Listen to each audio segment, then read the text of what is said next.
There you go. So can you guys see my presentation? Is it visible? Are you able to see my presentation? Yeah, Yes. I can see it. Okay, so let's get to it, yeah? I'll be talking about the role of geotechnical engineering in sustainable mobility infrastructure. From my introduction, I say that I currently work in a transportation field, yeah? And initially, before working in this company, I worked in a geotechnical engineering company where we did a lot of geotechnical investigations and structural designs. But again, I think I'm someone who loved roads generally and highways. So even if I found myself in this field, eventually when I found an opportunity in roads, I told myself that I would go for it. But either way, I realized that even if you go to those other fields, they are dependent on each other. Like in this case, geotechnical engineering will apply it in structures, be it water engineering, those doing dams, and even highways transportation generally, you get to apply geotechnical engineering. So when I'm looking at the role of geotechnical engineering in sustainable mobility and infrastructure, we're going to look at the link between soil stability, road design, and sustainable transport system. Now, before we get to this, we need to understand what is geotechnical engineering, what is transportation engineering, and how are they related. And as much as I'm in transportation engineering, and I know that as students we have different passions, and someone else might not be interested in, or not really interested, but passionate about transportation. Maybe they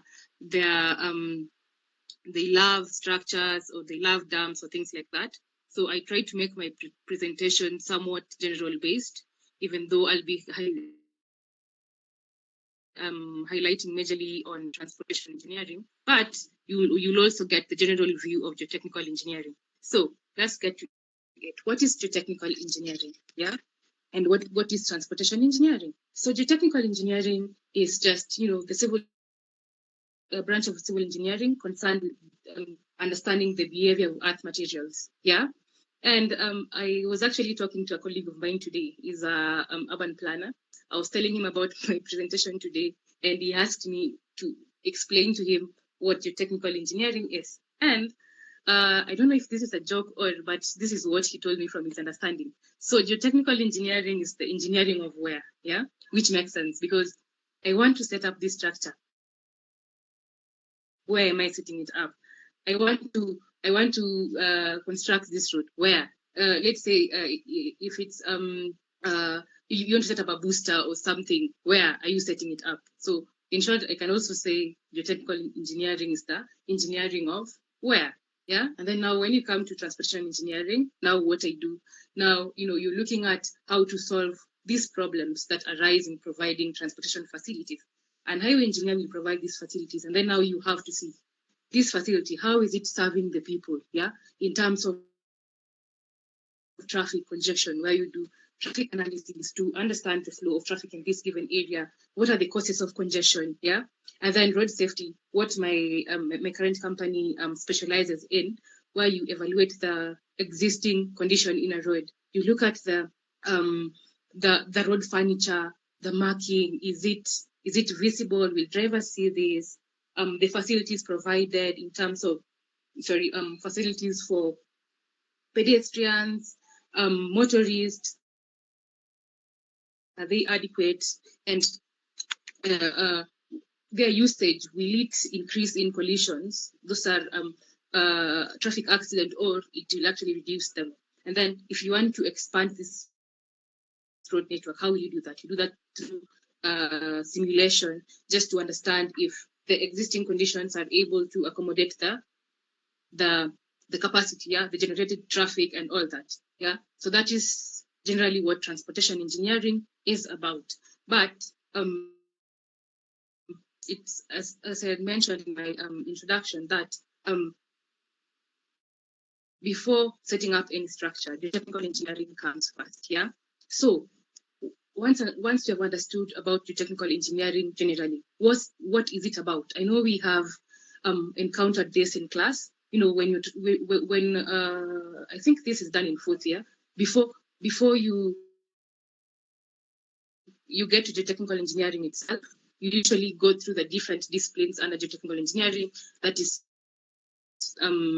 rock mechanics, yeah, just understand the behavior of rocks, when different loads are applied to them.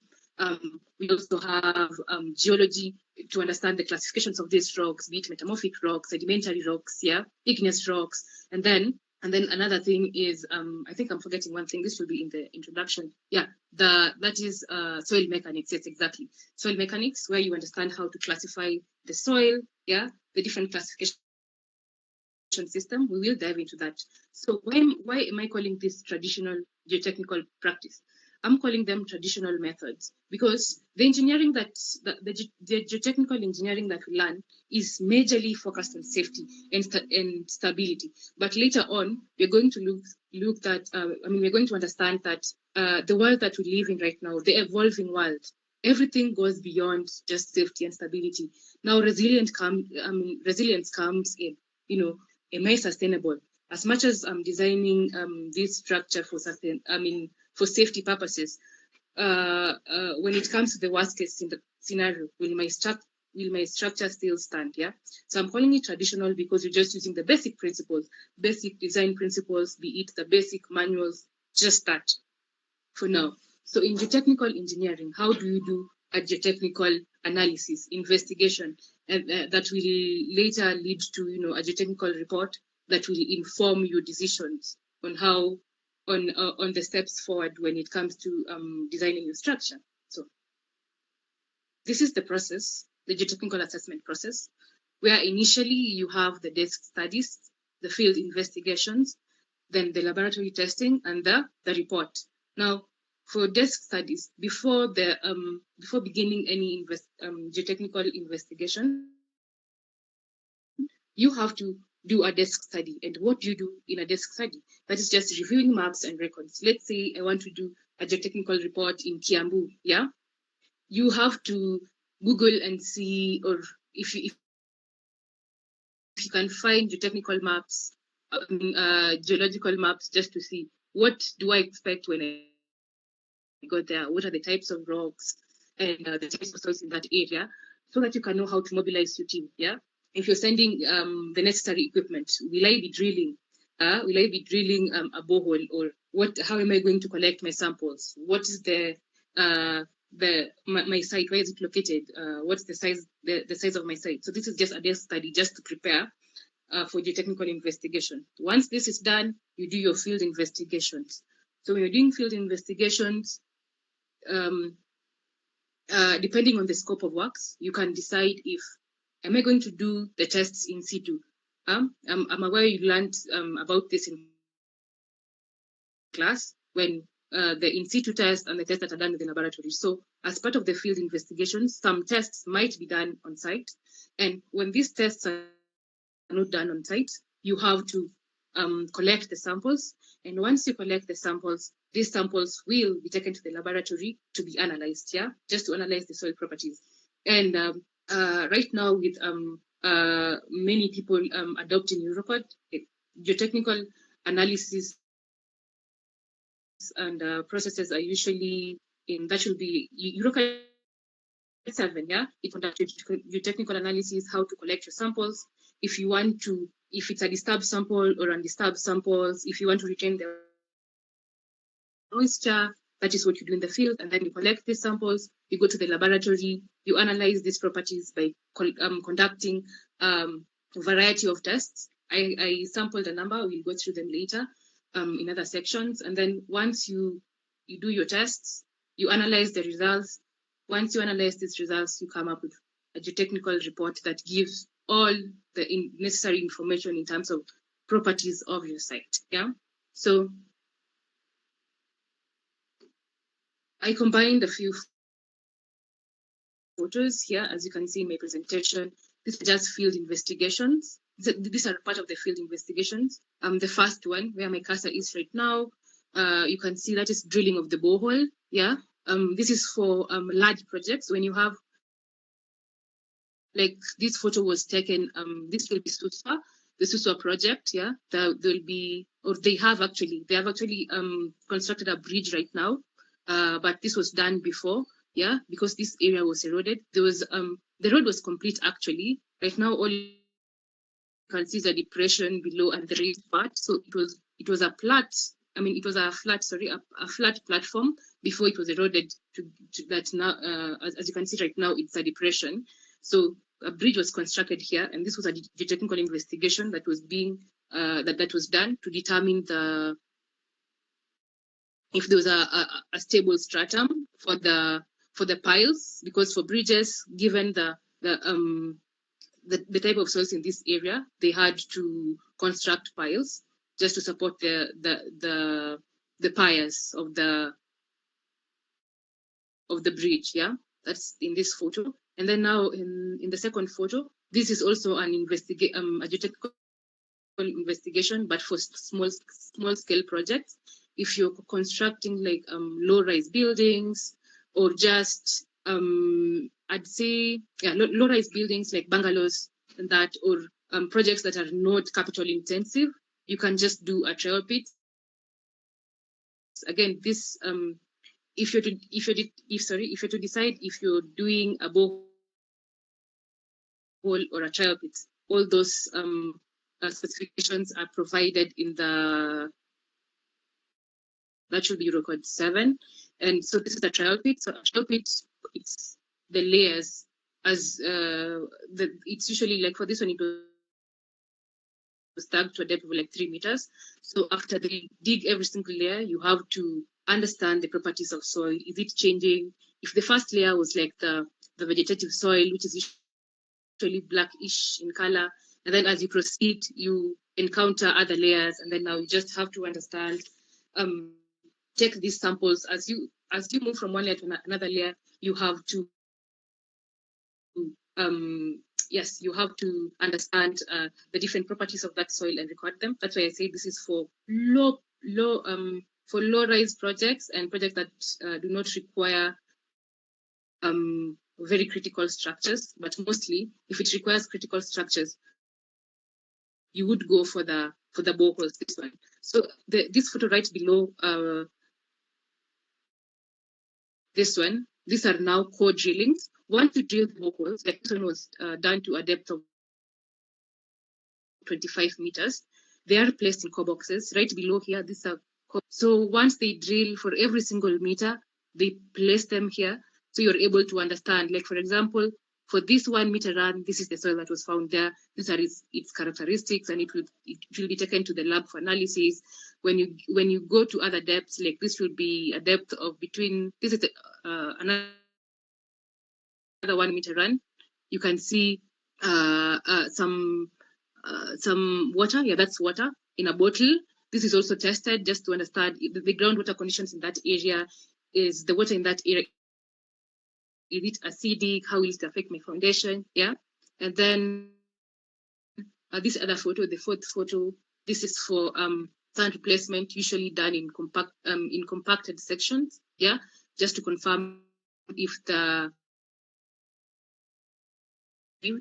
and then once this is not all field investigations done in geotechnical engineering, there are a lot. There are several. Several tests can be done depending on the type of project and depending on your objectives. What do you want to achieve and what equipment do you have at that moment? Yeah, you can also do other tests like the ASPT, yeah, the standard penetrometer test, and then yeah.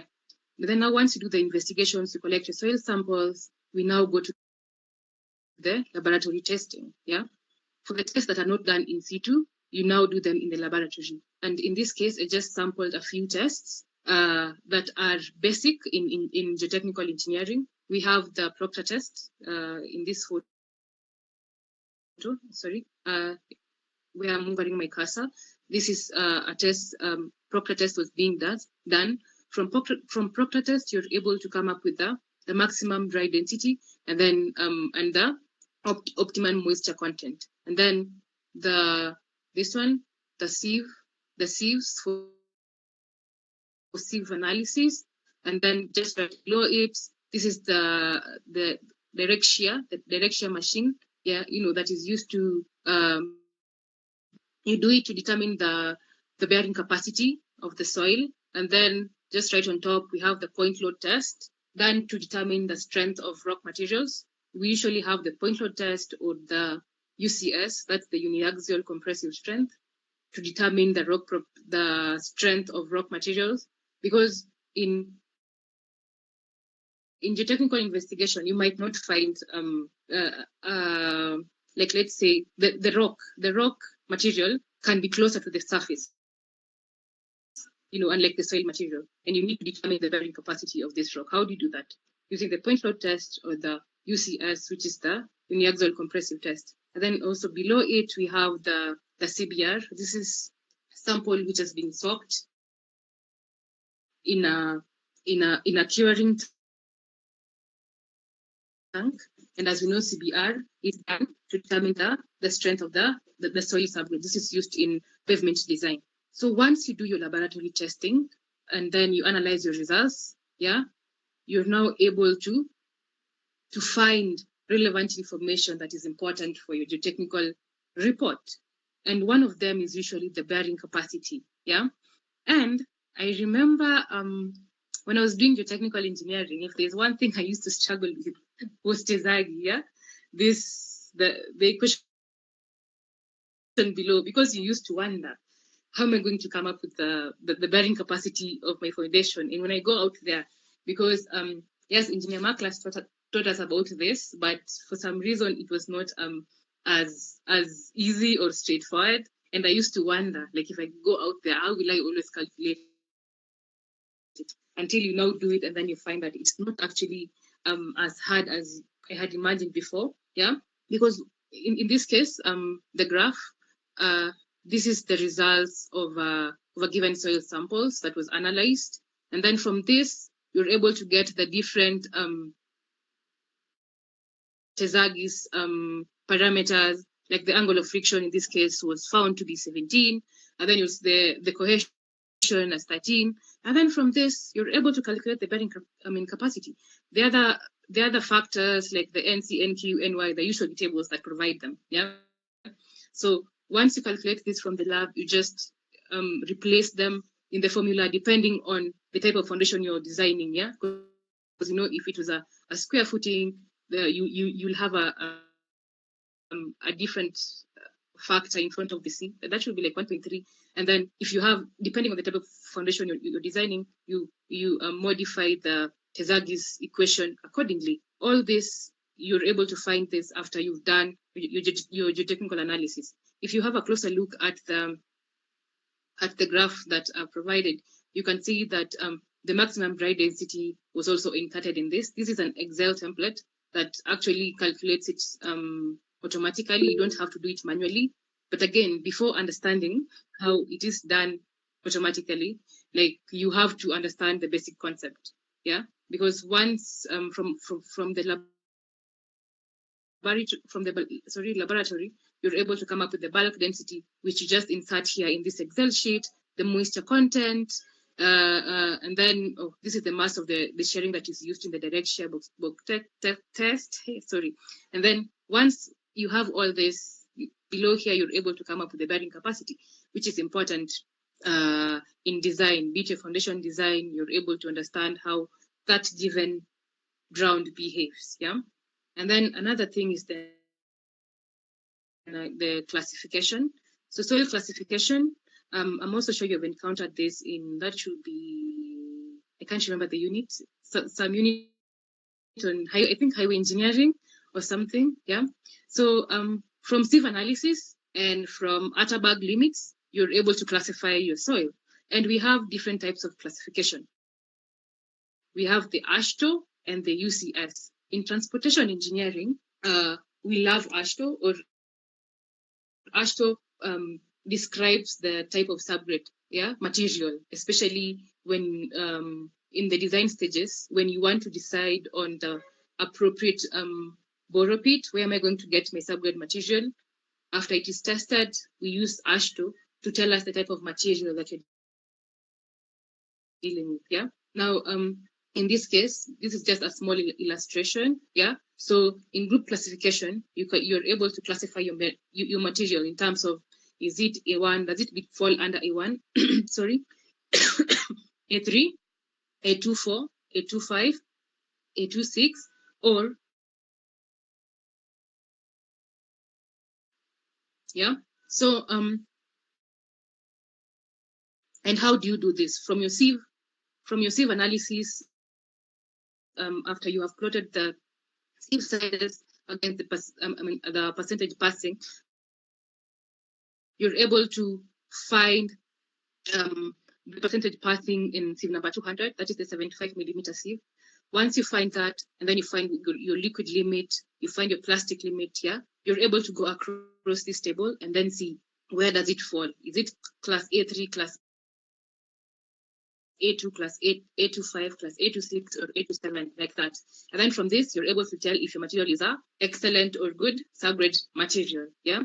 So then in the next slide, it's the same, still classification, but in this presentation, it's now a different category. That is fair to poor. If it falls under A4, A5, A6, A7, A7.5, or A7.6.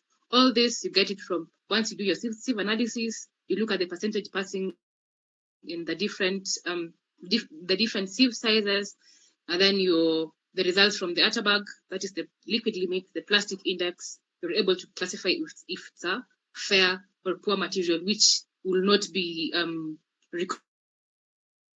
recommended for a subgrade material. Not only in transportation engineering, but even in structures. Because if you're looking for an appropriate fill material, like a backfill material, yeah, you would want a material that exhibits these properties, that is excellent to good materials, like lateritic material, that is maram, lateritic materials, will fall under this category. Yeah. So that is the AASHTO classification system. Then now when you get to the USCS classification system, that is the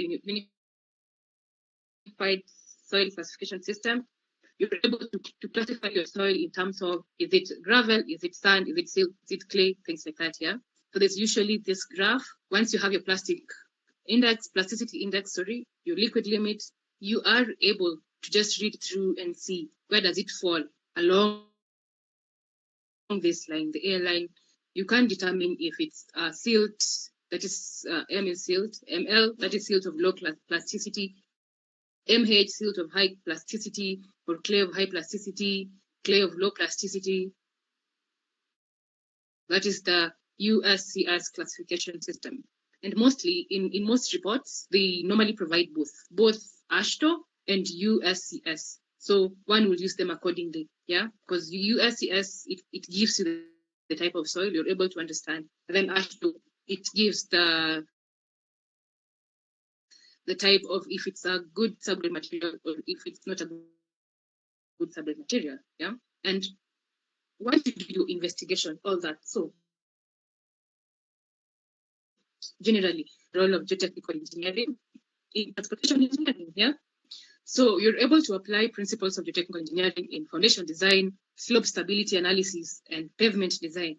Where foundation design, you understand the ground you're dealing with, yeah? What soils are in my site, yeah? Are they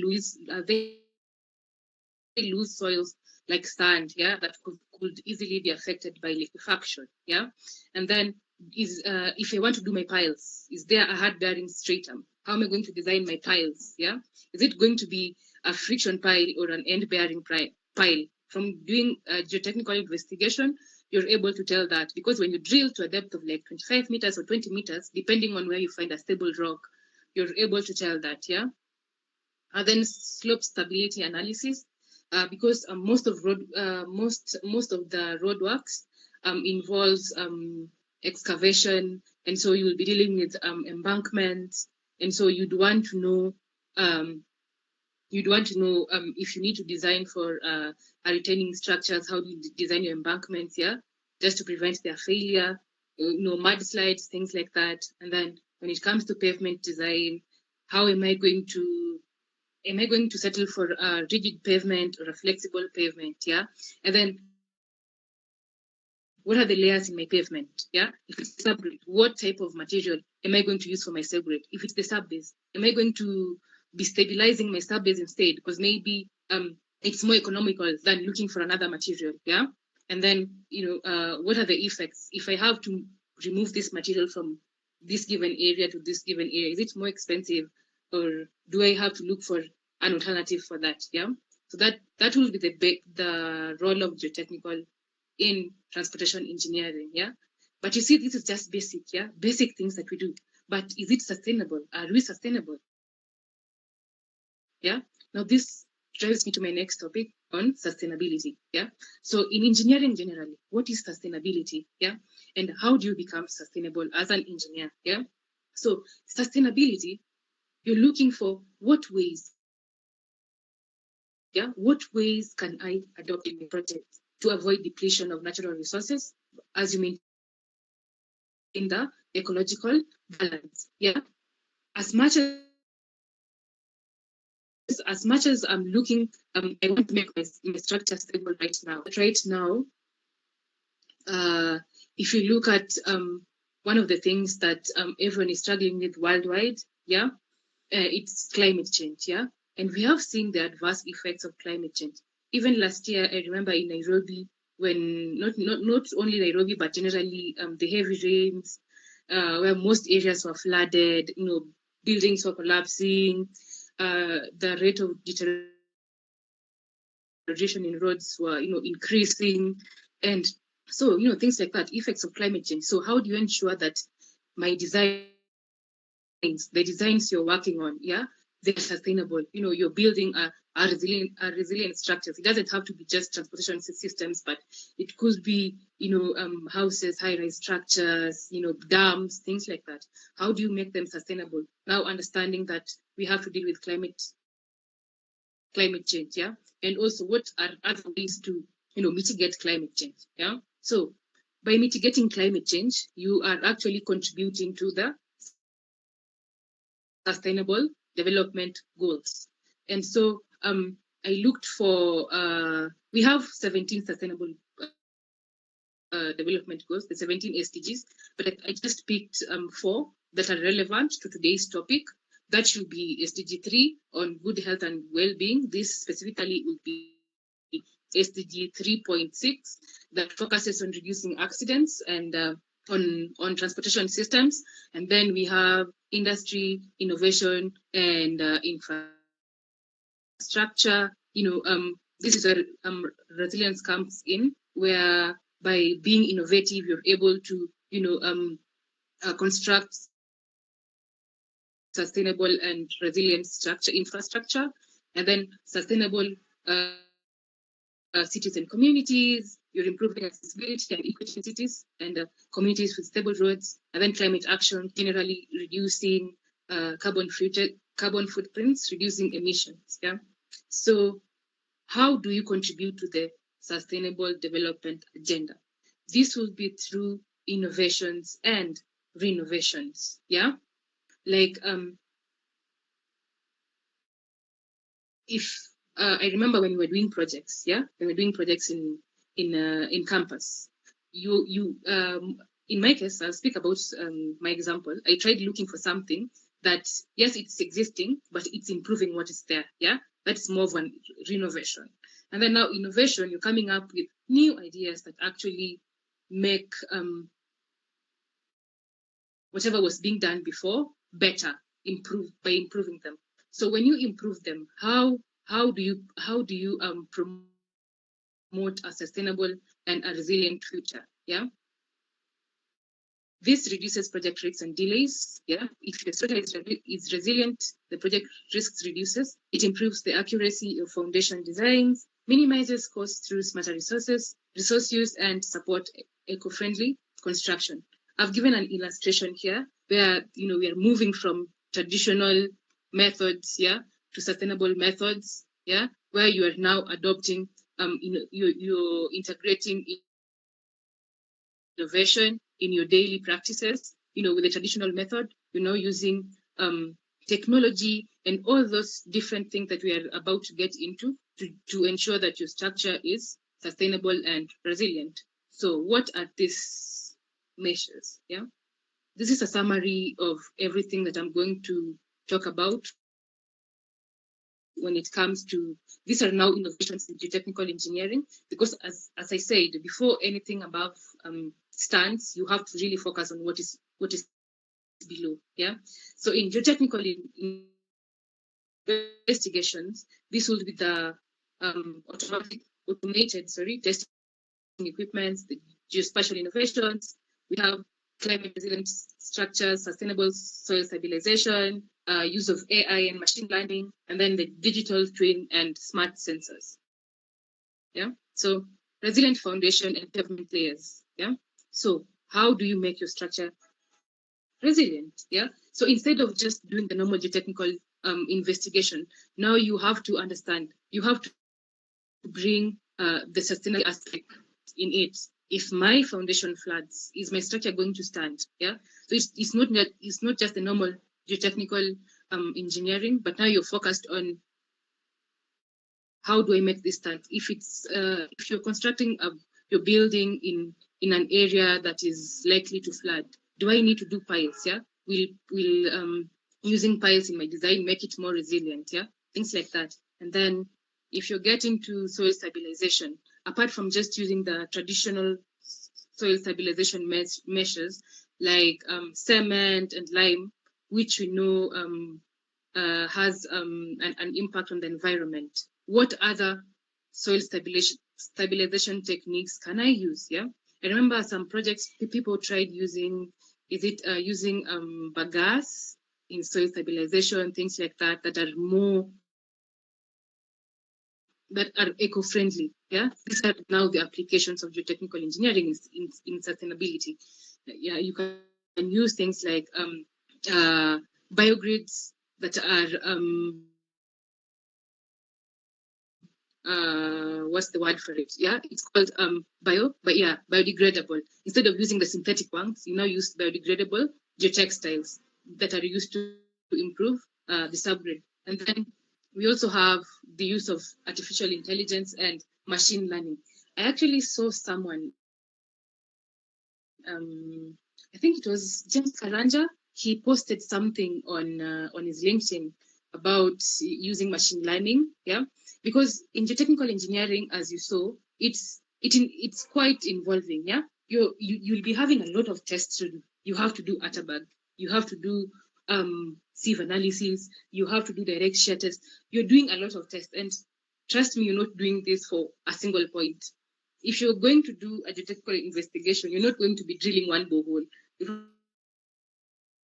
You're probably dealing 10 of them, depending on the size of land you're dealing with. So you can just imagine the amount of data that you have to process. How long will it take you to test all of this to come up with a decision that, well, finally, this is the appropriate design of my foundation. But now technology,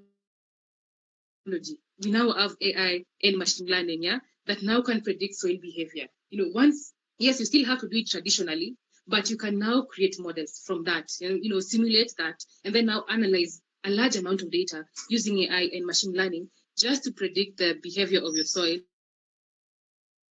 And you're also able to anticipate the risks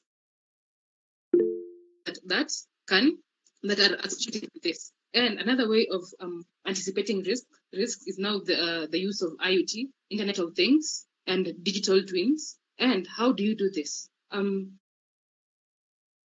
remember during my time, that is last year, the class of 2024, that should be class of 2024, yeah, someone did a project on using IoT and monitoring. So instead of just designing your foundation and then you just let it be like, oh, I think I have, incorporated the safety factor, done everything to my best. Now let's just, wait and see. Now in this case, I'll call it wait and see. But for IoT, you can install sensors. Be it in your foundation.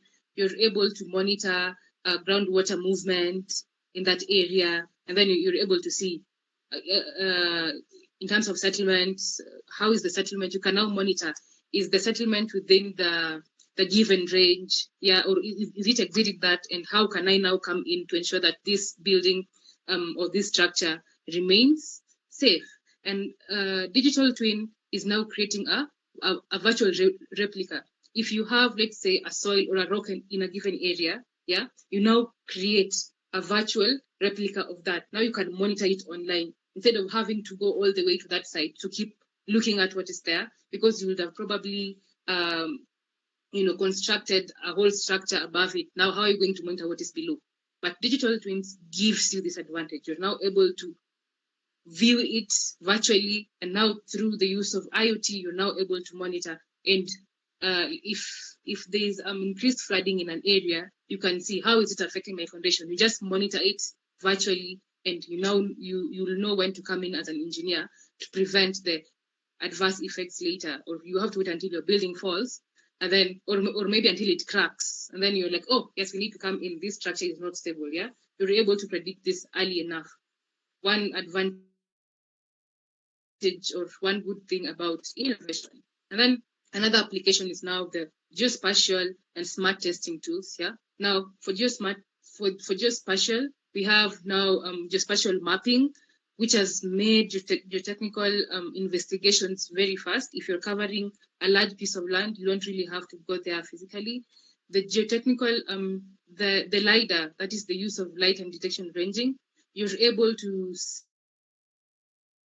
see your terrain, and you're able to do analysis of your site even before you got there, making your technical investigations very fast. And then automated testing. Some of the tests right now, you don't really have to do them manually, because I can remember during some of our lab tests, you really had to put in the work. Yeah, if it's sieving, you have to sieve it manually. If it's the like in DCP, the blows, the number of blows you have to you have to put in as you if you want to find the bearing capacity of that given soil. Now in right now, we now have automated systems that you don't really have to do a lot of work as you're doing these tests, and they give you results as fast as possible, instead of just having the results take a lot of time. You have to dry them, test them, wait, put them in the oven, and then all that process is now reduced, because now we have the automated test equipment. And another way of being sustainable is by recycling construction and demolition waste. Yeah, if I've seen this happen in Kilimani, where low-rise structures are being demolished, and now they're setting up high-rise structures. Yeah. Now, where do they take this demolition waste? You can actually recycle them and use them as a subgrade material. That is, if you test them and you find that they can be good subgrade materials, and this reduces the use of the normal materials we use in construction. Yeah, like cement. If you want to use cement in this in stabilization or things like that, cement has to be produced. Yeah, and the production of cement leads to the production of CO2, yeah, which is not environment friendly. So if you recycle these materials like asphalt, you are reducing carbon footprint. So it's actually advisable, and I would advise those doing their projects, or if you're mentoring someone doing their projects, you can advise them to take on such projects. I know others have tried, because I remember reading an article about someone recycling demolition wastes and using them as subgrade materials. These are actually sustainable ways in geotechnical engineering. Yeah. So I know I've only listed like 6, but they are a lot. Yeah. With emerging technologies, they are a lot. There are many measures that we can take as engineers, and I want to encourage us today, as much as we're looking at advancing our careers, but you have to ask yourself, are you sustainable, and what are the different ways that I can improve the existing traditional practices, because that is what differentiates you from the ordinary engineer to now becoming a sustainable engineer. And once you find these innovations, it's good to actually make them public. Yeah, like Karanja did, talking about machine learning. Let everyone know about it. If you can publish them in journals like Ajeri, the IK journal, or IK when they usually have the conference they usually call for papers. You can't submit such presentations on innovations, and yes, they will support you to do that. So I'm encouraging us. I know right now we have 6, but they are many. There are several. You can always come up with other innovations and other ways of that lead to sustainability, and just publish them. Publish them so that everyone is aware of them, so that other engineers can also adopt them in their daily practice. So I'm almost concluding. So what is our role as engineers in reducing impact of climate change? Yeah, our way to sustainability. Yeah, how do you do this? Yeah, so every decision we make, from foundation design to material selection,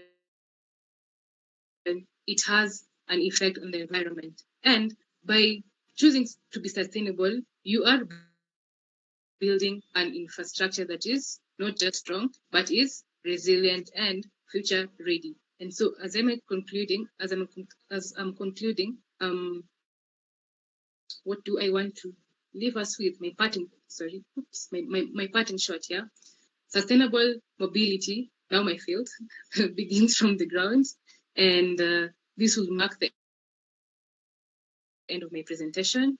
And I'm open to any questions. I tried to cover technical engineering as much as I can, and not really focus on mobility only. Yeah, given the type of geotechnical engineering we learn in school, and I'm hoping that I was able to answer some of your questions, and I'll be willing to answer some of them. You can.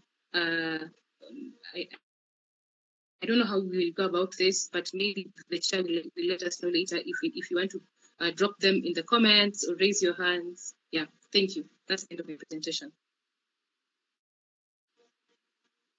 Yes, thank you very much, Diana. That was a wonderful presentation. Maybe you can start with the question that somebody raised in the chat box on about the biodegradable stabilizers that you talked about.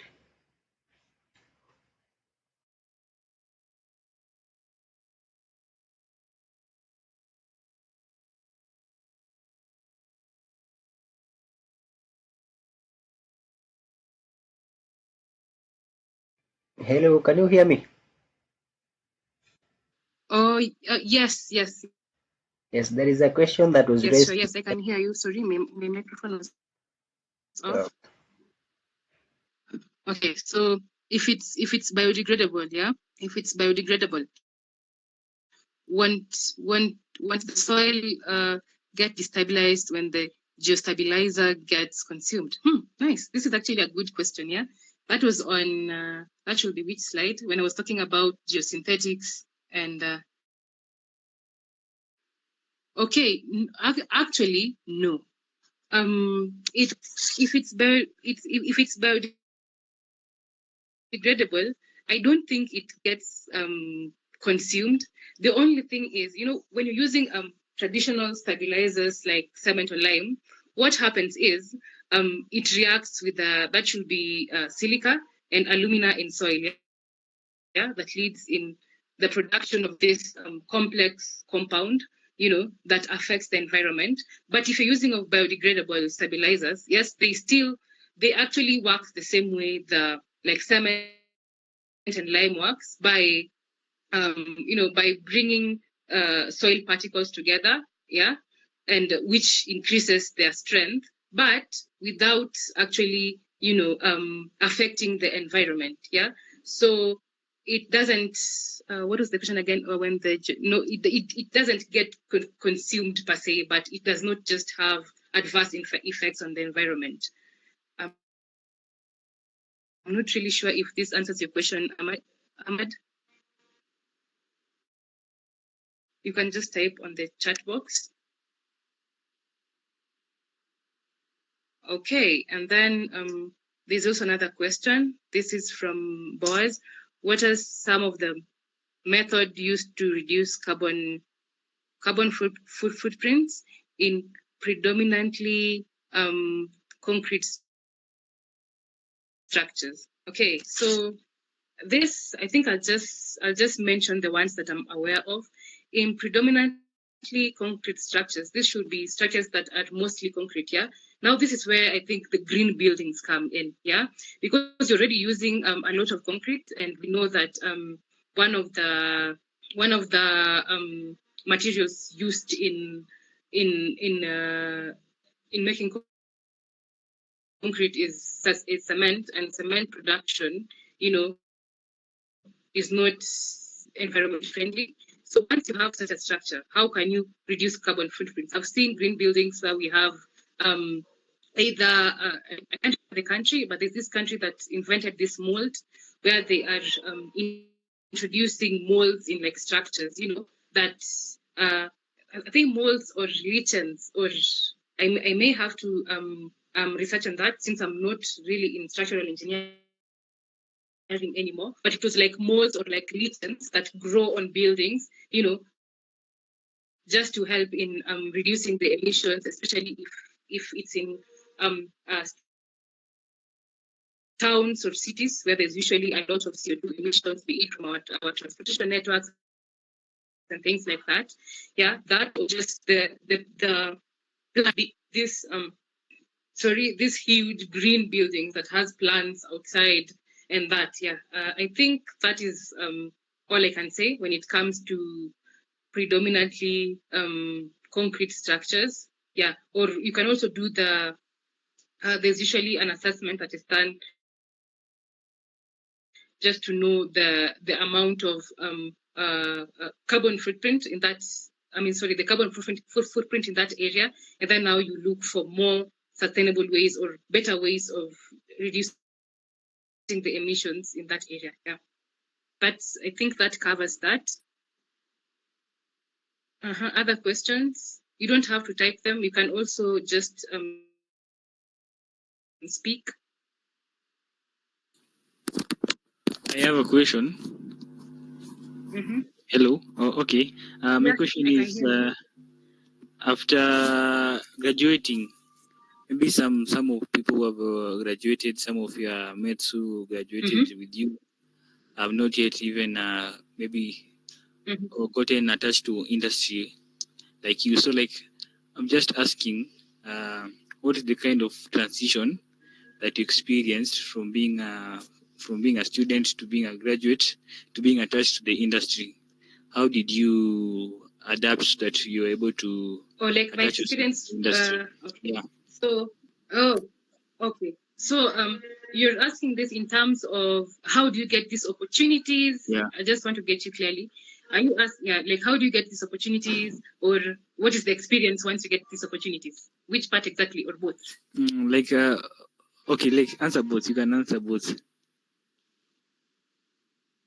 Oh, okay. So, first of all, about getting opportunities, I think most of them start with such platforms. You see, if your organizer was able to come up with this event, and then they invite different professionals to come and talk to you, you can always network with them, because as they say, your network is your net worth. Yeah. So mostly it's about knowing people. And how do you know them? You always just have to, if, for example, assuming I was coming from, let's say I came in as the director or Timcon Associates. Yeah. Of course, you'd want to, if you reach out to me afterwards and then tell me, hi, I loved your presentation on this and this, and I'm asking about the available opportunities in your company, yeah, things like that. That is one way of getting an opportunity, networking. So you follow all these forums, like the one that I was at recently, the Civil Expo. Yeah, I saw a large number of KU students came, and there were professionals in that event. That is one way of just networking, because most of these opportunities, they're not advertised publicly. Yeah, but if you know someone, they can easily tell you that there's an opening somewhere, and we want you to actually come because they know you have interacted with them. That is one way. Another way is just by honestly actively applying. I know it's discouraging, especially if you're getting the I am sorry, but actively applying is another way. But the fastest way definitely is through networking. But for me, I won't say the journey was easy. The first job my first job was actually with Maclas, yeah, not geotechnical per se. I know I was talking about geotechnical engineering, but Maclas was doing this project, this KRB project, where we were doing technical, and that should be technical and what's the other one? I can't remember. Technical and I can't remember. It's I've just lost it. But yeah, I think it will come along the way. Yeah, technical. Oh yes, it's technical and performance. Yeah, we were doing technical and performance evaluation of Kura roads under KRB. Yeah, you see, that was my. But I don't know the criteria Maclas used for this one, so I have nothing to say about this. But that was my first actually job with Maclas. And then after that, now the second job I found was again through networking. You know, someone I had met in a given event. I most of IK events again, and another way of meeting engineers is by going to this IK event, yeah, because I went to this IK event, met someone, told them about what I do, and that's how I found myself working in a geotechnical engineering firm, even though I didn't quite like it because I've always wanted roads, yeah. Now the next opportunity I got now at Timcon Associates, I actually didn't know anyone. I just applied, yeah, just applied, was invited for an interview, and that, yeah. So I think that has been a path, but again, it's not easy, especially if you if you're comparing yourself with other people, because everyone has a different growth curve. Yeah, so you just have to ensure that in your case you're doing something that is making you grow daily. Yeah, like for example, in my case, if as much as I was working in geotechnical engineering, I knew I wanted highways at some point. So I was doing this, but I kept learning on, I kept learning about highways, learning civil 3D and things like that. So when the opportunity came, I was able to tell them, yes, I know I've been in geotechnical engineering, but I know how to do this. I know how to do this in transport. I know how to do this. And so it's more of, I'd call it kujitetea. Unajitetea, unamwambia, I can do this. Yeah, yeah, that's another way. And I hope that answers your question.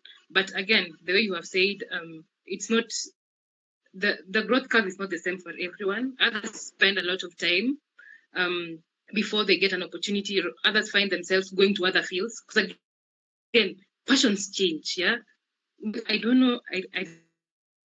I don't know why, but honestly, when I was in second year, I used to think I loved structures, and then along the way, I dropped structures. You know, I loved something else, and yeah, so that's why you'll always find that the growth is different for everyone. Others will take time.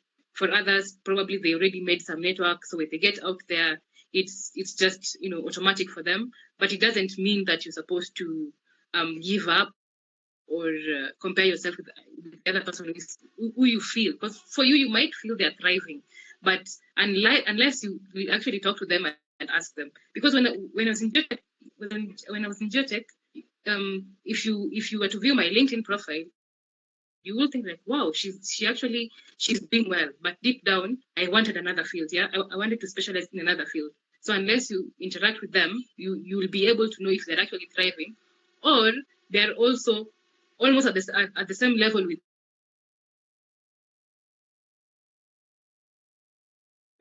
I'm hoping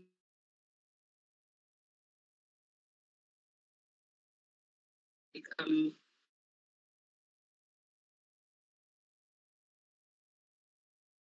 out there. Oh, okay. You can. I think your voice is kind of breaking. I don't know if it's on my side. Changes that come. Yeah. Hello. Have you finished?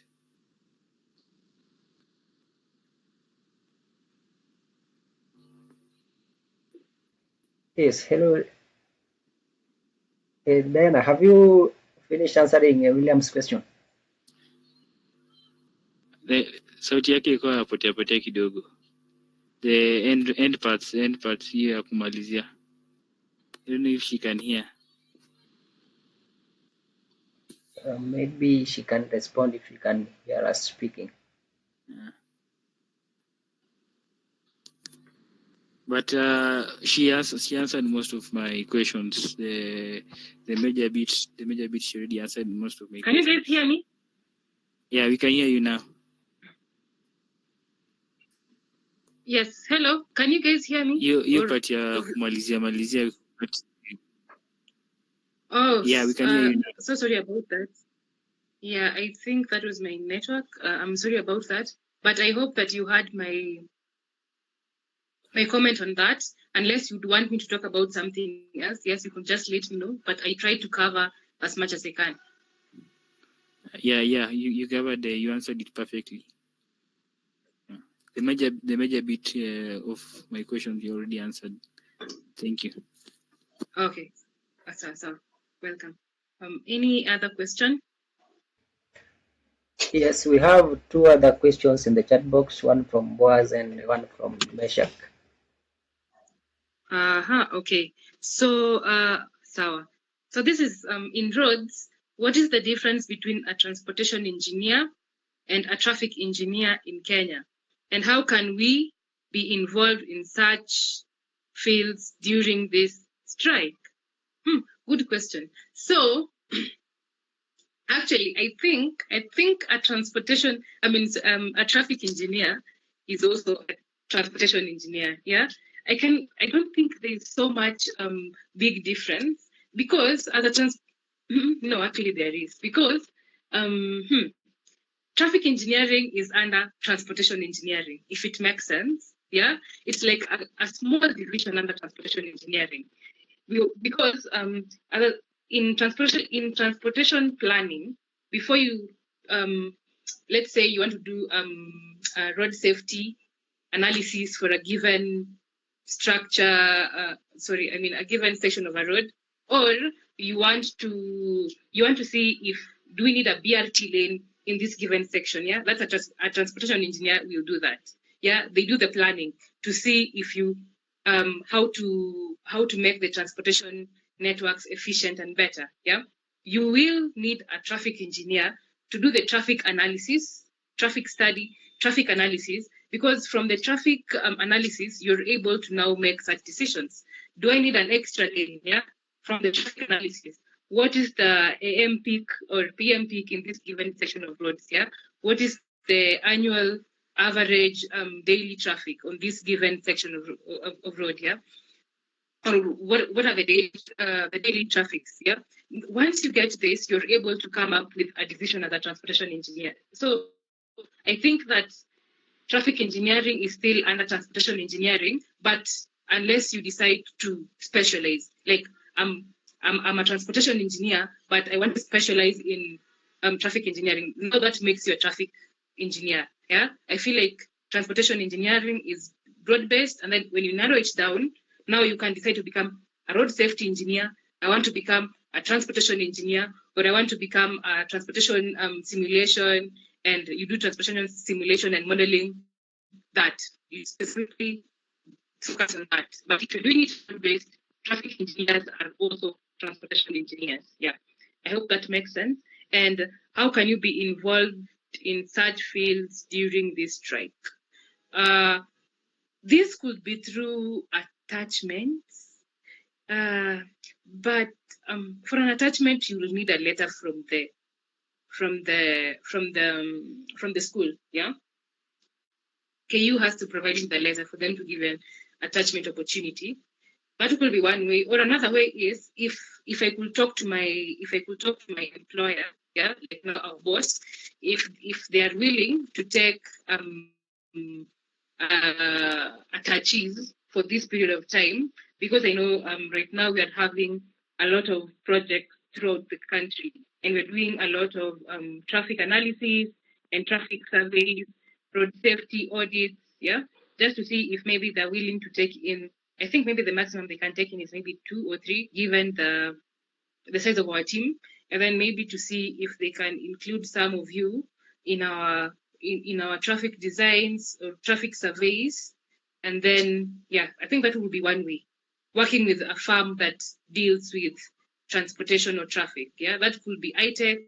We have ITEC. They also do transportation engineering, traffic engineering. That is ITEC engineering. We have NAS International. Both of them is just purely traffic. Yeah, because they do the ITS, the Intelligent Transportation Systems. So then it's purely traffic. So maybe if you can, again, if you had, I remember, was it last year, we had a talk from the director of NAS. Yeah.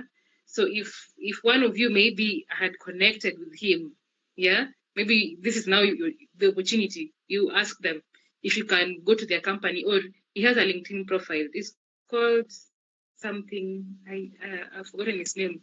Yeah, but you can stalk him on LinkedIn and then just message him and tell him, hi, I want to come and volunteer, because for you right now, you can ask for just, these volunteering opportunities just to gain the experience. And from that, that's how you network. The next time they want interns or they want someone to work with, yeah, they will come for you.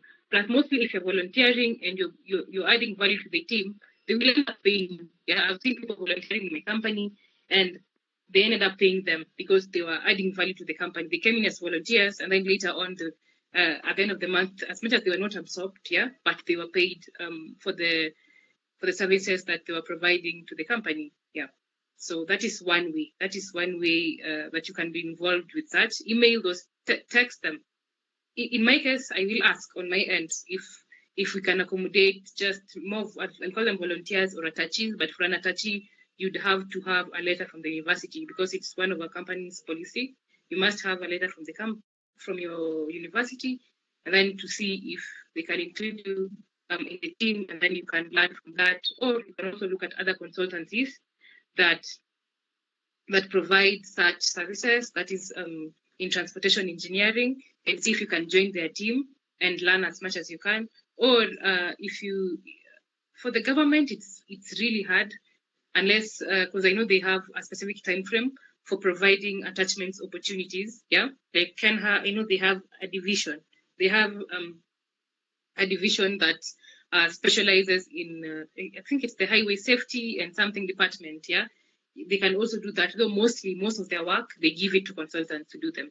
So the easiest way of learning is from a consultant, yeah, not from the client. Yeah, but if you find the client, well and good, because they usually join consultants in their audits and their field activities. Yeah, so it's either the consultant or the client. Yeah, I think that answers your question. I know the part of being involved is the trickiest part, because now it depends on if they are willing to have you. But in most cases, they should, especially if you just tell them you want to learn. Everyone, at least a decent human being would want to include in their team so that you can learn. Yeah. Meshach, I hope that answers your question. Yes, you have. Okay. With me. Mm-hmm. So my question is on now taking a scenario where we have in urban settings where we have dense populations and an option for the expansion of mobility infrastructure would be the construction of tunnels or underground tunnels. So in such a scenario, for example, in the case in Nairobi where we have the construction of a tunnel around Green Park terminus, bus terminus, so what would be the geotechnical strategies or consideration that are critical when it comes to such scenarios, given that at the same place there are still road traffic above the ground, which also adds the load. So in terms of looking at it structurally and environmentally, in terms of safety and sustainability, what are the geotechnical considerations that can be put in place in such a scenario? Okay. Thank you for that question. Yeah. It's quite a complex question. I won't lie. Yeah. Yes. But first of all, the way you have said, yes, as in sustainability, providing sustainable transport, you're trying to look at a safe transport for everyone, especially the vulnerable road users, which are the pedestrians. Yeah. And that's why when you don't have enough space for expansion, yeah, like let's say instead of providing them with a big, a wide walkway, if we don't have enough space in such cases, you'd want to look at underground alternatives where you have the underground tunnels which are being constructed, like the one in Upper Hill area, the Green Park area. Yeah. So in geotechnical engineering, I don't know if I usually pass there almost every day because our office is in Kilimani. And if there's one thing that I noticed from the onset of that project, yeah, they were very thorough about the technical investigations, because I could see these big excavators and some in situ this in situ. I don't know how the machine is called, but if you want to do an in situ pile, it helps you in installing the reinforcements in this. Once you drill the pile holes, you're able to put the reinforcement inside. Yeah. So in geotechnical engineering, how do you make this sustainable? Yeah. I remember when you're doing tunneling and all that, you have to ensure that as much as you are constructing this structure, it does not collapse. Yeah. And end up killing these people. Yeah. Inside. So one way, yeah, by providing the tunnels, you are reducing congestion, especially human pedestrian congestion. Yeah, if you have a lot of them using that segment, they can walk underground below. But as you're doing this, you have to ensure that this structure is really safe. In the event of flooding, it does not flood inside. So you also have to work on the drainage system. I don't know if the current one, we were not part of that project, so I cannot provide any information about that. But I'm just hoping that given the very the engineers that they had on that project, that is experienced and very well able engineers that are in that project, were able to work on the drainage system. So when it comes to tunneling, the first important thing is the drainage system, because again, once the groundwater conditions in that area, once you have a lot of groundwater, it's very easy for a tunnel to collapse. Yeah. So one, the drainage system, and then two, I'm not sure if the piles they were doing were for those structures, because I saw them do some piles in that area just to support and retaining walls. So I'm hoping that once they did the tunnels, they were able to retain the soil very well in a way that even if it floods, they don't collapse, and the structure is stable enough. Yeah. Yes. In case of adverse weather conditions. Yeah. So that yeah, I've tried to answer your question in a way that I can. But one would be work on the drainage, ensure the retaining structures are safe, and also during construction provide structures to temporarily hold the usual I don't know if the jackets of frame that are used to you hold it and support the structure as the construction is going on, so that it doesn't collapse until it is, if it's the retaining wall, until the concrete set is when they can be released to allow it to effectively retain the earth material that is just beyond the retaining wall. Yeah. So if that is put in place, then the structures should be safe enough for use and will allow pedestrians to easily walk on the tunnel below and get to the other side without causing congestion on the main carriageway. But about the safety of, I really hope that's not the next question, the safety of the pedestrians using this structure. Now, that's one I have no control over, especially because this is in Nairobi.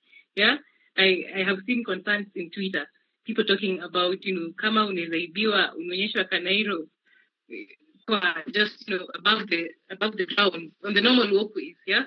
So what if, as much as transportation engineers are claiming that if they provide these viaducts, and now people can easily use them and then you reduce congestion, but now are the people using them safe? About that one, I don't know. I have no comments about that. But even me, I can actually confess that I would be scared will be scared to use them, not only because they collapse, given the security in Nairobi and how people behave in Nairobi. I will be scared because of that, but not because of the structural integrity of that structure. Yeah. I'm not sure if this answers your question, Anthony, but I'm hoping I've tried to answer it in the Yes. like the best possible way. Yeah. And then given that I don't have experience in that area, yeah, because I have not constructed any viaduct or any underground structure. So really, I don't have practical explanations of that. What I just have is just theoretical explanations and how it works, and basically what I have seen as I'm traveling along that road, because that is where I go through, every day on my day to work. I mean, on my way to work. Yeah. Okay, thank you. I think that explains it well. So, yes. Is there another person with a question before we wind up? Yes.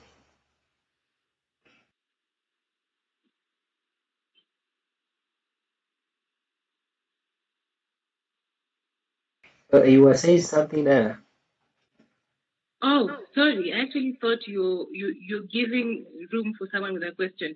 No, I was just saying that I'm really hoping that we don't have many questions.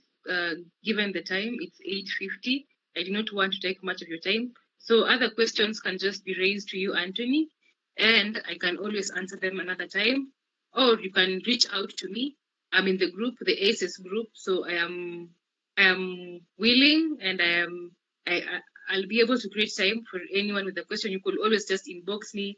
We could talk about any other thing that you wanted to raise and you have not raised, or something that you feel like maybe you wanted me to, approach it in a given way, and I haven't. Again, I'm also just a young not professional, a young engineer, yeah, in the field, who just graduated last year and is trying to share my experience, given the time I've spent on field. So yes, I'm also I'll be accepting any form of, if you have other suggestions or something else that you feel that could also improve my work, you could also suggest them, because again, we learn from each other. So you don't have to feel like I have to, I know it all. I'm also learning like you, and I'm just privileged to have shared my experience. That will be now 1 year. Yeah, my 1 year experience so far. Yes, and so I'm looking forward to interacting with you. You can always reach out to me, be it WhatsApp. I'm free and be able to answer your questions, or if you want a call or any other way of communicating. Yeah, that's all I wanted to say. Okay, thank you very much once again. This has been a very insightful session, and I really do appreciate you being here today and guiding us through your technical engineering. I believe a number of us have gotten some insights and maybe learned a thing or two. And also, I believe also the slides, could share with us the slides so that I can share them in the group, so that maybe those who are not able to attend can get the slides and go through them. Yes. Otherwise, I think the session is now coming to an end. And so let me wish everyone a good night. It's been a pleasure hosting you today. And thank you very much. May have a lovely night. Good night, everyone. Bye.